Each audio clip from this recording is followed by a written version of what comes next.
Alright, so this video is going to be on the differences between a World War II M1 and a post-war M1.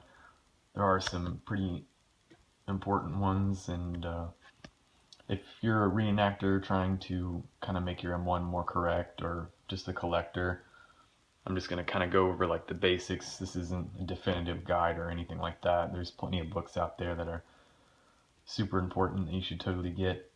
But this should give you kind of like a brief idea, especially if you're just reenacting or something, if you just want to, throw a couple of things on there to make it more correct. So down here, this is a September 1943 M1 Garand Springfield Armory. When I got this rifle, it was all post-war. I've rebuilt it sort of with original parts. So it's by far not a matching rifle. This is not one of those never touched M1s. I've rebuilt it myself. All the parts I've put on it now are original. The only non-World War II parts are the operating rod and the barrel, which are both sort of high wear areas when you're shooting, so I don't really want to mess up originals doing that. The M1 on the top here is the collector grade from the CMP, so there is nothing original about this gun. It's completely rebuilt, both post-war and probably by the CMP. It is also a Springfield Armory. It's a early 1942 M1 pre 1 million. It's like 400,000, I think, is the serial number on that one. So start off with the big one, the stock. This doesn't really apply to reenacting, but it definitely applies to collecting. The stock on World War II M1s, I'm just going to go over Springfield Armory because I'm not really well versed on any of the other manufacturers. Springfield Armory had like a number of different inspectors during the war, and each one had his own cartouche mark that he put on his, the rifles.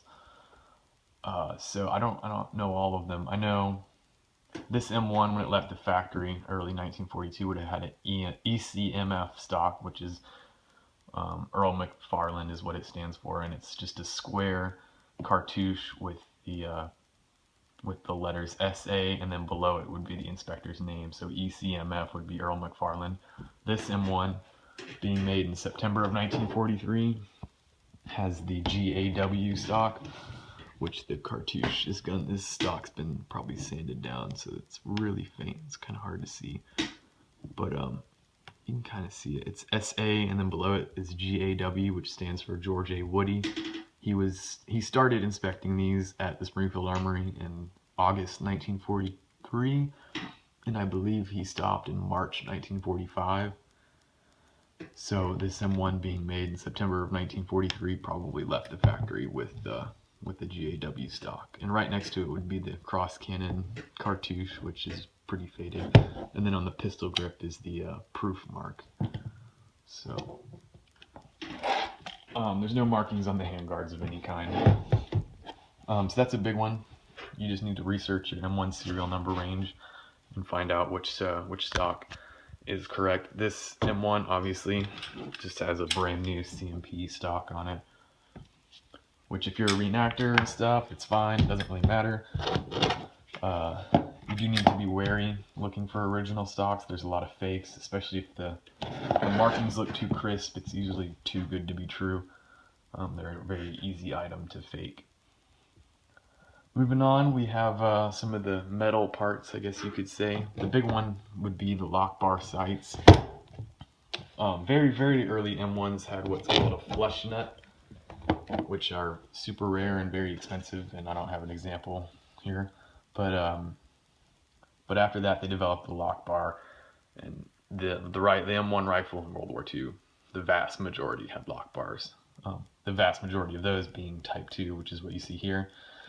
The difference between the Type 2 and the Type 3 is the Type 2, the edges are rounded off, and the Type 3 are not. They're kind of square cut.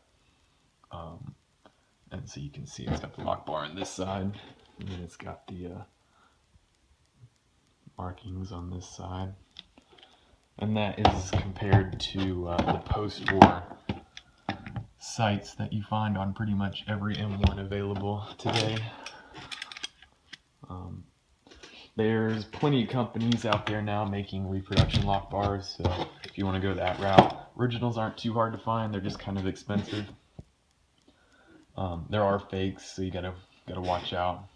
It's best to buy from a reputable dealer, just so you don't have to fool around with it. The trigger guard is another example. Wartime trigger guards were milled, and they have this extra slot that I just totally forgot the name to. Post-war assemblies are stamped, as you can see, and there is no extra little slot there. So that's a really easy one. I'm not aware of anyone making fakes of those because they're still very numerous. What's next? Oh, so this is a big one, the gas cylinder lock screw. The gas cylinder lock screws on M1s are M1s during World War II were this type, the single slot variety. These are widely faked and really hard to find originals, and I'm sure there's some books out there on it or something and certain ways to tell, but it's extremely risky. And so if you're gonna try and hunt down an original one, do what I did, just get it from a reputable dealer. That way you have peace of mind, and it's worth paying up for it for sure. But yeah, so the difference between the post-war and the World War II, obviously that's the 4-slot gas cylinder lock screw, which was made for use with the grenade launcher. This one you cannot operate a grenade launcher with because it doesn't have the valve. So it's and also it's single slot. There's plenty of reproductions out there for those. They're super cheap if you want to go that route. So also some other things that aren't exactly rifle. This is a post-war web sling.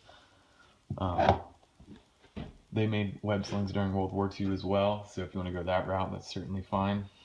This is an original Boyd 1943 dated M1907 leather sling. These are not terribly hard to find, they're just pretty expensive. This one's in pretty good shape. It's really supple, and it's almost black. If you're going for it, this is the 1943 type, so it has the steel buckles.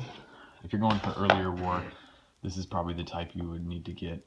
This is the brass buckle. This is a 1918 dated sling, so it's actually World War I. Those are probably more expensive, but generally, if you want a more rounded, well-rounded sort of look, then you could go with that.